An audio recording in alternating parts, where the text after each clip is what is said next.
What's up guys? Today, let's take a look at how to take your character and animations from Blender to Godot. Let's go. Okay, so here I have a new Blender project. We can start by removing everything from the scene since we don't need any of it.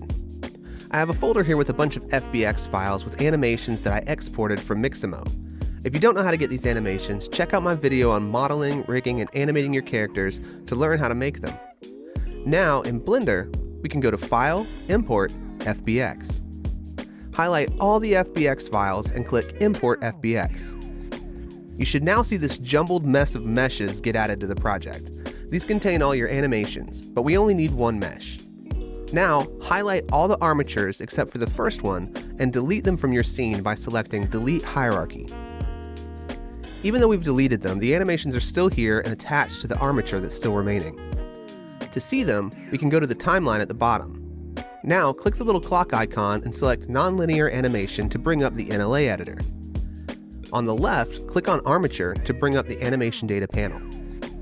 Here we can open the drop-down to see all the animations listed out. Now these names are going to be useless to us in Godot, so go through each one and rename it. It's a little bit tedious, but it'll make life so much easier after importing it into the game engine later.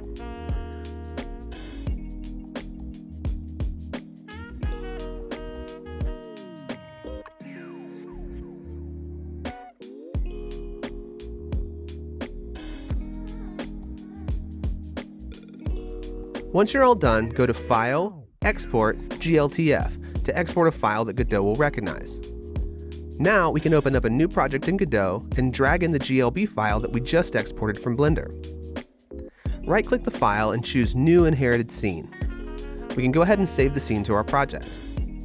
Now, with the GLB file selected, click the Import tab at the top to bring up the Import Settings panel, and then click Advanced to bring up the animation settings. Here, you can go through each animation, and if it's supposed to be a looping animation like a walk or run cycle, you can click it and set the loop mode to linear.